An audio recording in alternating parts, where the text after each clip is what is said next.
What's happening, guys? Cooper Carter here for G66, and on this week's Fractal Friday, I'm going to dial in the tone for one of my all-time favorite guitar solos, Steve Lukather's absolutely iconic lead break from Toto 4's Rosanna.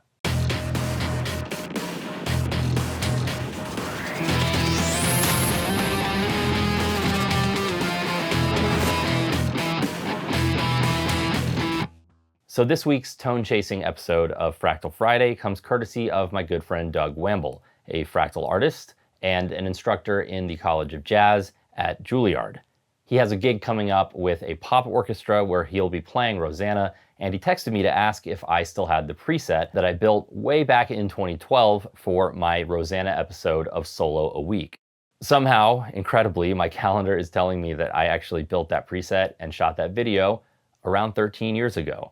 So that was made for the Axe 2. Even if I did have the preset, I would need to convert it, and I'd need to do a lot of work to get it to sound right on the Axe 3. I told Doug it would really make a lot more sense for me to just build it from the ground up and match the sound by hand. Now, I know some of you are probably wondering, Cooper, you're a Music Man artist. Why don't you have a Luke guitar with you for this Steve Lukather solo? The answer is, I just don't have a Luke. But what I do have is this brand new Stingray 2 by Corey Wong. Really enjoying playing this, just got it, and there will be a full demo and rundown of this guitar coming to my channel very soon. So please do make sure to check that out. And as always, this is a very quick video, but if you want to get the absolute most out of your Fractal Audio Systems unit, whether that is the Axe 3, the FM9, or the FM3, make sure to visit classes.coopercarter.com for my complete Fractal Audio Masterclass series. So let's get into dialing in this tone. Again, I'm going to do this live with you guys so you can see my process starting at 0 and going all the way to a performance-ready sound. So just like with two of our past tone-chasing Fractal Friday episodes, the Smells Like Teen Spirit and One Step Closer tones, the stems to Rosanna are widely available on the internet thanks to the Guitar Hero rock band craze, and we can listen to the full song right here.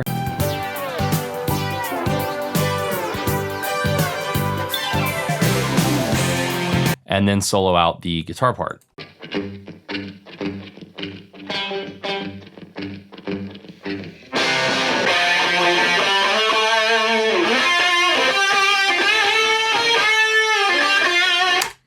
So a lot going on there. To my ears, this solo is actually double tracked. I could be wrong about that, but it does sound like Luke is actually playing the solo twice, in other words, but Luke is such an exacting player that it almost just sounds like a big chorus. It's a bright tone that elevates the brightness of the song itself. It is an upbeat, kind of joyful song, even though lyrically, this is sort of a lover's lament about a lost love, but the singer sounds hopeful about possibly, reuniting with that love and meeting them all the way, so to speak. And so the bright tone is part and parcel with that.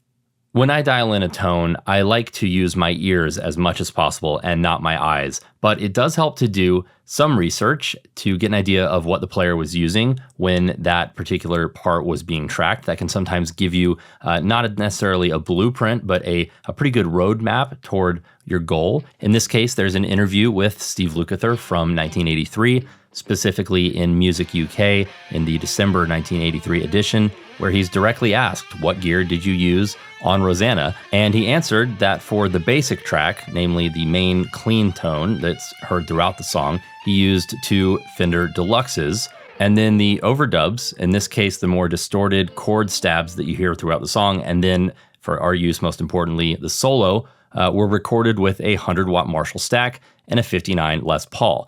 Now, I don't have a 59 Les Paul, unfortunately. They're not only hard to come by, but incredibly expensive.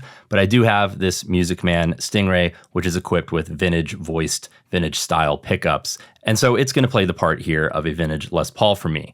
So let's start building out this sound. We're going to add an amp, of course, and a cab. That's going to be my first 2 building blocks. For the amplifier, we've got a long list of Marshall-type amps. I'm going to go over here to the Plexis, and I'm going to pick the Plexi 100-watt Jumped. We want a good bit of gain. For our cabinet, we're currently running the default, the 1x4 Pig 57. Default sounds on the amp and the cab. Not particularly exciting. I do actually like using the 1x4 Pig 57 for a bit of flavor. I end up using it on a lot of sounds. I'm going to switch up to the Legacy Bank though and go with something that I know I like with Marshall type amps. I'm going to scroll over to these TV mixes, which I believe are right here. And this is the TV Mix C1 from Mikko Logren, based on a 4x12 Marshall TV with G12 M25 greenbacks. So that, I know I like this cab, so it's a good place to start kind of dialing in our tone from a known quantity standpoint. Here again, we have our tone without any adjustments to the amp.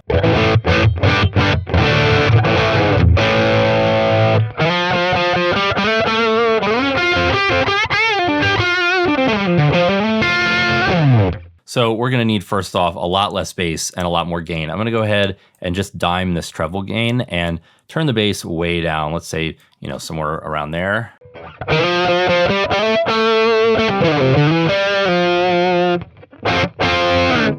gonna go ahead and turn that normal gain up a good bit as well. And let's go ahead and jack up some mids and some treble.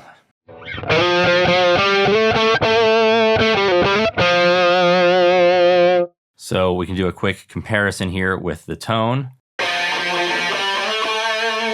I'm gonna go ahead and add some more presence here and maybe a little bit more mid as well. Let's see. Yeah, so we're still gonna need a lot more gain. I don't know if maybe Luke had a pedal in front of this amp. I'm gonna go into the preamp page and just turn on the boost. You can hear the difference here.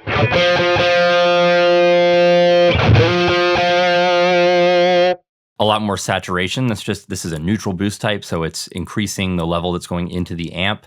I'm gonna switch this to the shimmer maybe.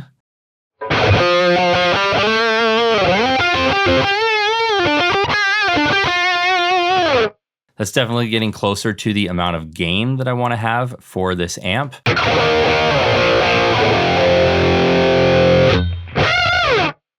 Sounding a little bit more in that territory. Now, of course, if we listen back, again, we're still much too dark currently.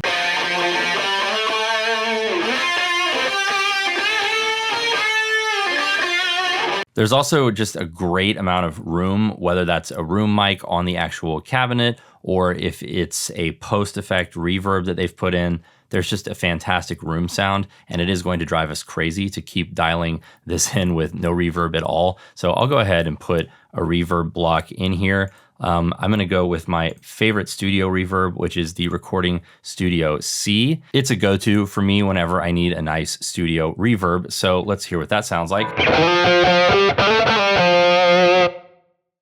Great decay there. I'm actually gonna take this down maybe a tiny bit, and I'm gonna boost this mix way up to 50.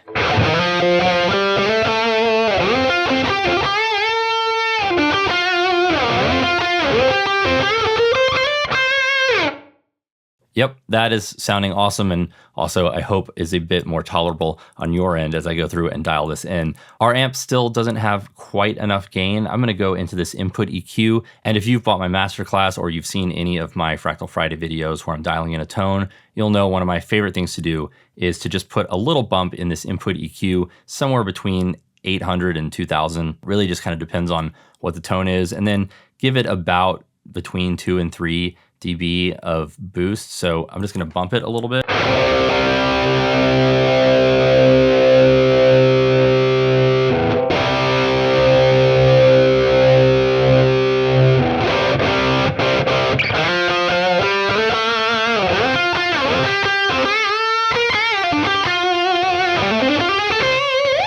This is just going to provide a little bit of lift in the upper mids, which is where the guitar really sings when you're playing a lead. You can feel it under your fingers. This is something that, especially if you're listening on a phone or laptop speakers, you're probably not going to be able to hear as much. But when you download the preset, which I will make available in a link in the video description, as always, you'll definitely be able to feel this under your fingers if you turn it off and then bring it back up. But let's talk for a second about this amp and how it's distorting right now. We've got this really smooth, creamy, distorted sound, but if we listen to the stem for another second, It's really brittle in a good way. Like it really has this raspy sound. It's a lot more aggressive than what I have right now. So what can we do? I'm going to turn to this hardness parameter here. This is affecting the hardness of the power tubes. Now, what is that? Well, there's a lot of complicated mathematics and electrical engineering theory that governs what this knob does exactly. But if you're not familiar with all of the ins and outs of this knob or any other knob in a Fractal product, I always recommend taking it down to 0 and seeing how it affects your tone, taking it all the way up and then seeing how that affects your tone, and then finding the middle ground where it sounds right to you. So here's the power tube hardness set where it is by default with the EL34 muls that we have. Let's wind that down to 0.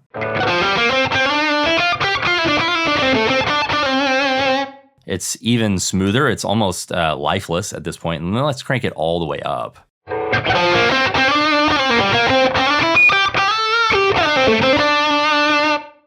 Much raspier, much more brittle. But what is this knob actually doing to make it softer or harder? Well, it's changing the knee point or the knee voltage point of the power tube's curve as those tubes are driven to distortion. So let's break that down to be a little more simple. If I go to a compressor here, everyone's familiar with the knee point on a compressor, which is this kind of bend right here. And as I move the threshold, you'll see that the knee gets lower or higher. So your sound starts compressing either sooner on quieter sounds or much later on only the loudest of sounds.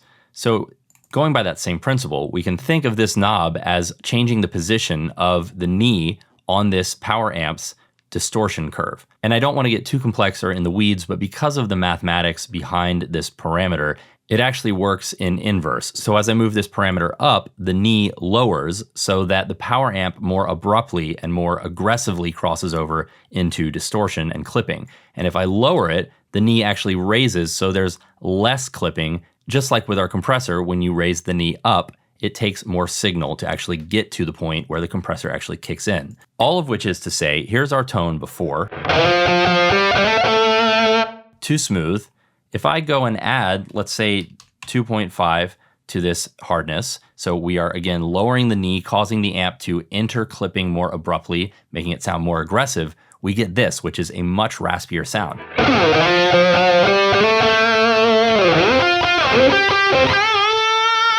Much more aggressive, snarly. There's not necessarily more distortion, but the character of it has changed to be more sizzling. There's more bacon frying in the pan. So now that we have our basic tone here, which I'm pretty happy with, we have a lot of EQing work to do to get this raspy sound. So I'm gonna go ahead and add a PEQ or parametric EQ to really start shaping this sound. There's a couple spots that are problems, obviously, right off the bat. We need to get rid of a lot of low end. I'm gonna put this somewhere around, 50 or 60. So let's take a guess somewhere in there. And I'm gonna change this to peaking and just crank this way, way, way, way down. We're just trying to pull a bunch of low end out here.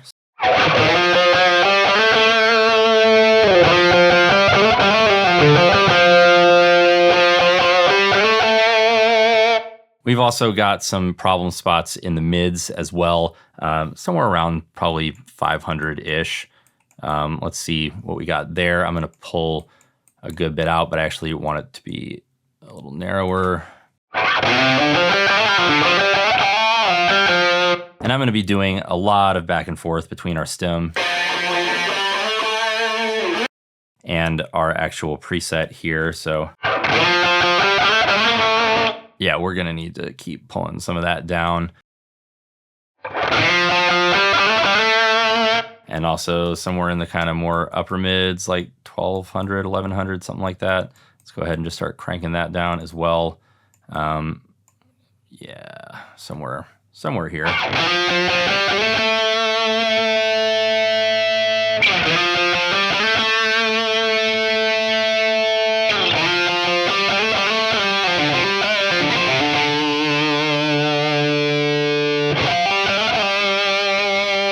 And again, a method you guys can use if you're not sure where the frequency is that you don't like that you're hearing, just like I did with the hardness parameter, crank it either all the way down or all the way up, and then you can sweep and kind of find where the problem is.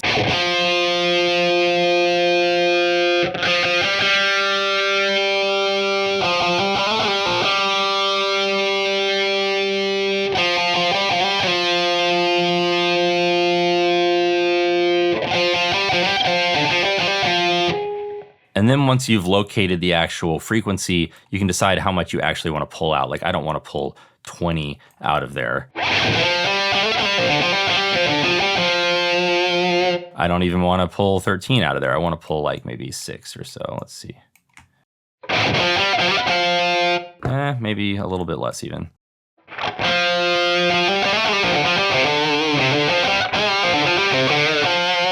And then I want to put some of that high-end sizzle we're hearing. We just need to get a lot brighter. I mean, that's obviously, we're still not even close as far as the amount of brightness that's in that. My suspicion is that to get that much brightness out of it, they were doing some EQing at the desk. And I can easily imagine them just taking one of the knobs on a console strip and just cranking the high end. So let's address that top end there. I'm gonna go over here and use this band to, let's start around 8K, and I'm just gonna crank it and see what that gives us. Kind of what we're looking for. Let's get a little more fine-tuned about it though. Crank that Q up. I want it to actually probably be a little wider. And then we're actually gonna move this up a little bit. There we go, we're getting that kind of snarly thing. I mean, we can, that's too much, somewhere in here.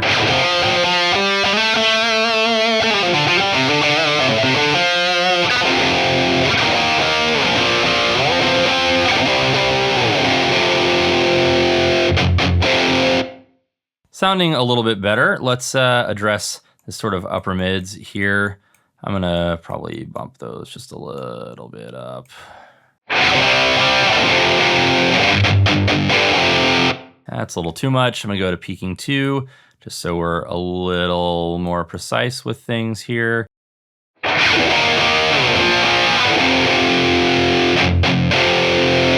actually gonna bring that up just a little bit. Maybe too much, let's find out. Yeah, a little nasally.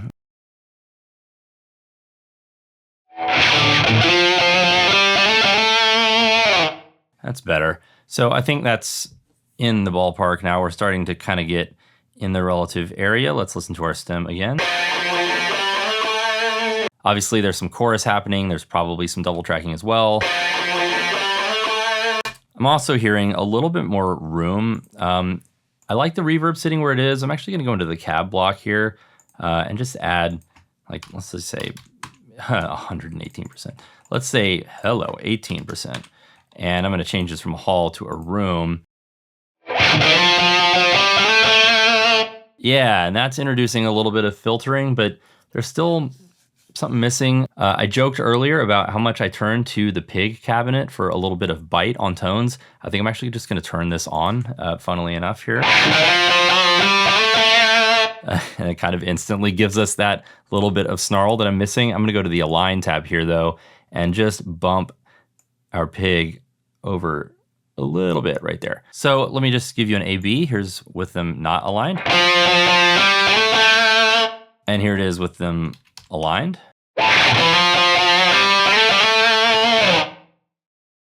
A little bit of comb filtering being introduced there. So we've got the room from the reverb, we've got the room from the cab, and then we've got the comb filtering happening from these two IRs, and it's beginning to sound a little bit more like this mic setup.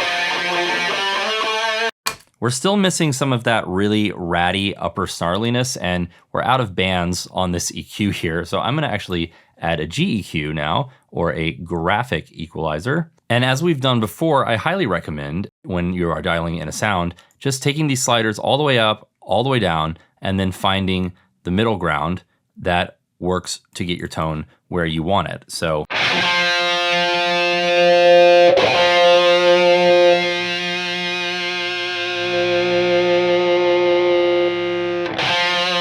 you really hear what 500 hertz sounds like there. Let's try something higher, like 4K.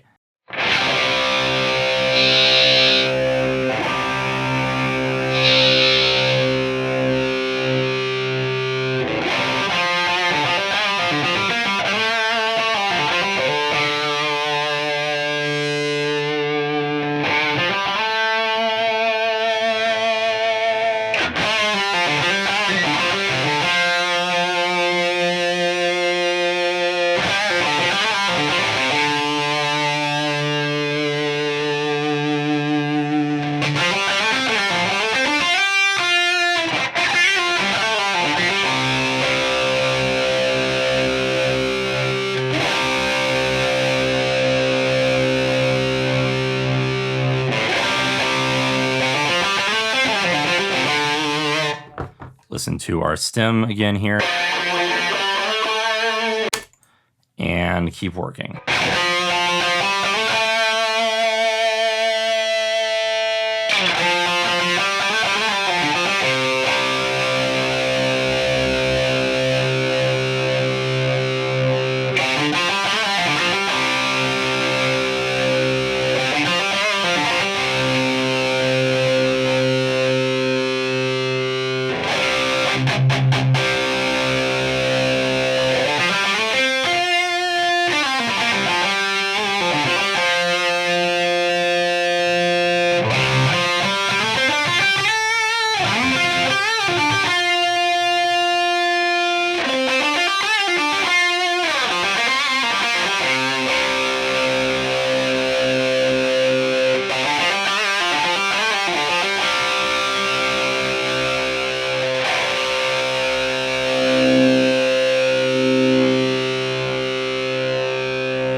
Gonna listen to our stem one more time.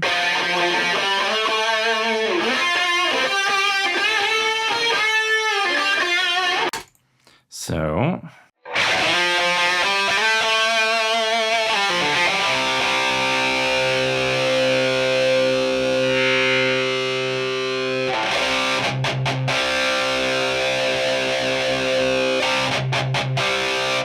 I'm worried that if we add too much more high end without the chorus in there that I'm hearing, and whether that's actually chorus on the sound, which I do think there is some in addition to the double tracking, or it's actually coming from the double tracking, I'm not sure. I'm gonna go with the 80s style chorus.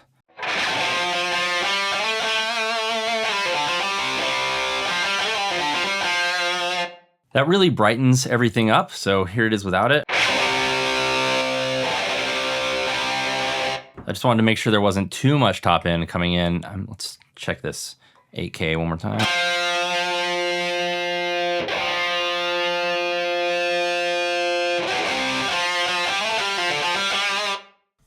Check the stem.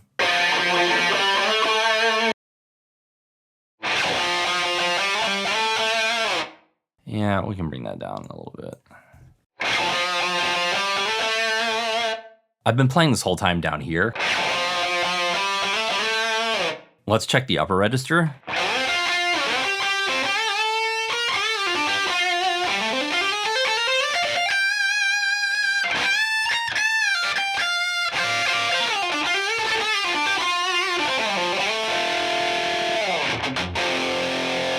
So it's a little snarly there up on the top.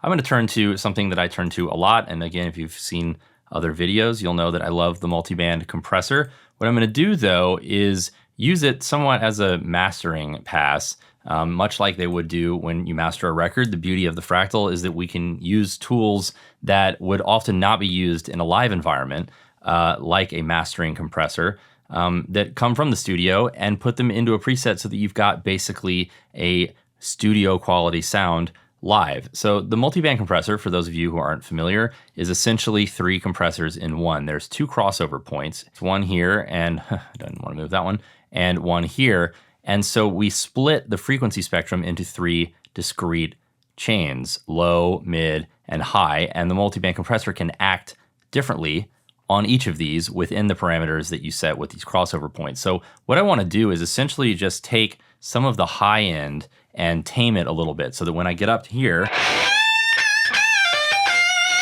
it cuts out a little bit of that shrillness, because I love the raspy shrillness down here.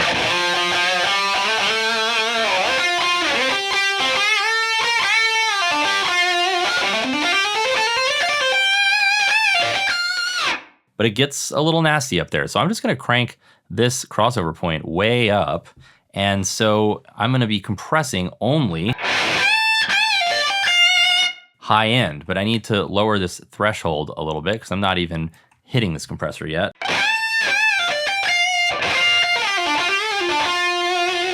I'm gonna crank that ratio up as well a good bit.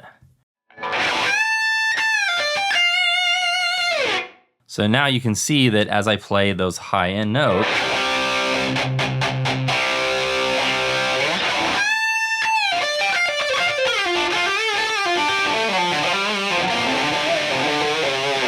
so you hear that some of that high end is tamed. It doesn't kick in quite as much here.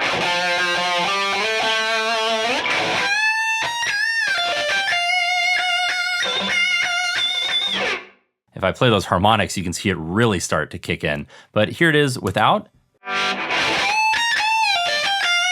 And here it is with. It also just gives it some of that snap that you get when you run a track through a compressor. And in the studio and even live, you're really gonna probably find some form of compression on almost every instrument. It can really help to make everything sit where it needs to. So this is not only taming that high end just a little bit, it's also just adding a little bit of pop and a little extra glue around this sound. So in its final form, we get this.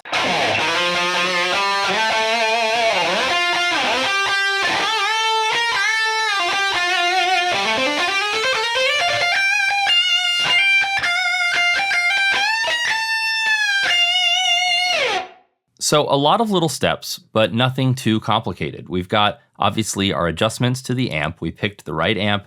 We've picked a cab that sounds good. I added a little bit of snarliness to that cab.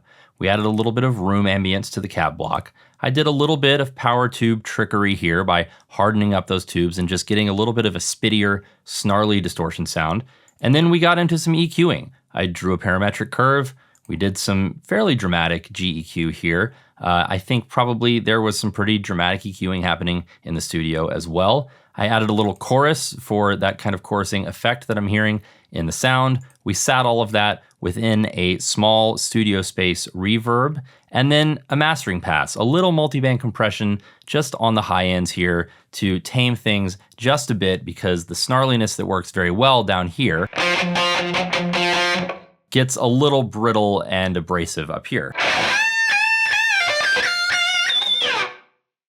All of that comes together to create a pretty great lead sound, in my opinion. And as you heard in the intro, it works very well in the song. But like we did in our One Step Closer and in our Smells Like Teen Spirit video, if I remember correctly, we can take this one step further and go into a little bit more of an imitation double track territory. I'm gonna put a pitch block here into the preset. And from my library, I'm gonna grab my mimic of the TC Electronics mimic pedal. This uses a set of controllers to slowly and randomly adjust the detune and level values of these two pitch voices, which are stereo panned pretty aggressively. This comes from the Petrucci Rig preset, which is a factory preset that you can find in your unit, and you can copy the block out. But here's the sound without it. And with it.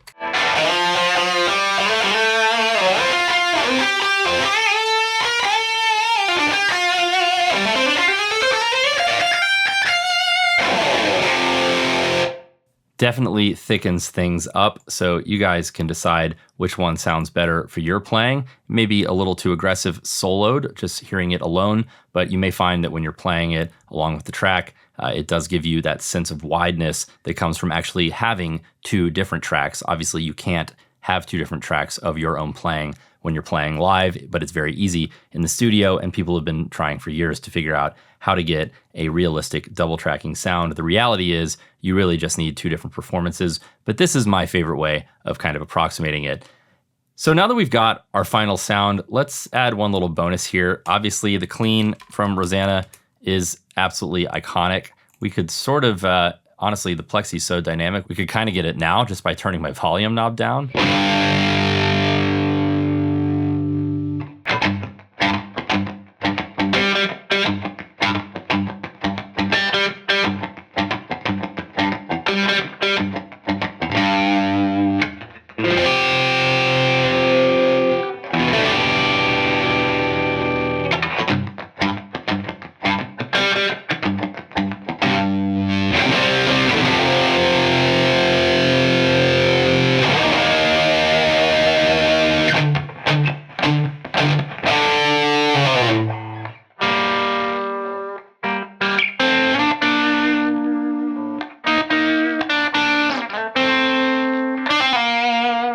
But that's still pretty overdriven.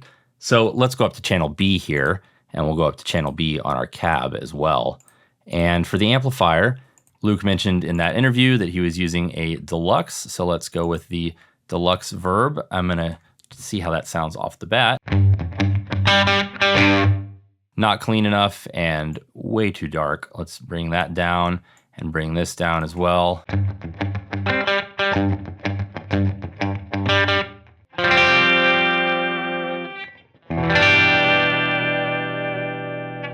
Still a little dark. Let's crank this treble up some, and we also need to bring this level up a little bit. And the only thing we're missing now is the snap, which of course is going to come from a compressor. Let's throw a compressor block in there. I'm a huge fan of the optical compressor. Let's see what that does for us.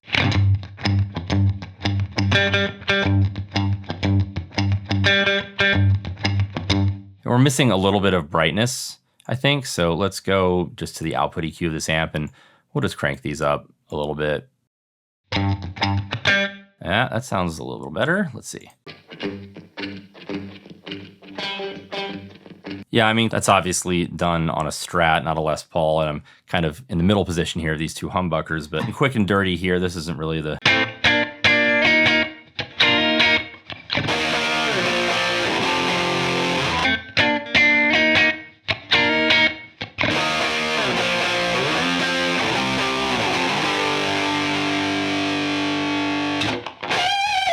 Again, I will, of course, export this preset and upload it to the Axe Change so that you guys can play with it. If it loads into your unit blank, make sure that you are on the most current firmware, which is 28.03. You can go to Tools, Fractal Bot, and if you are not on the most current firmware, you will see a dialog box here letting you know that you can update your firmware. Once that's done, you should be able to load this preset in and play.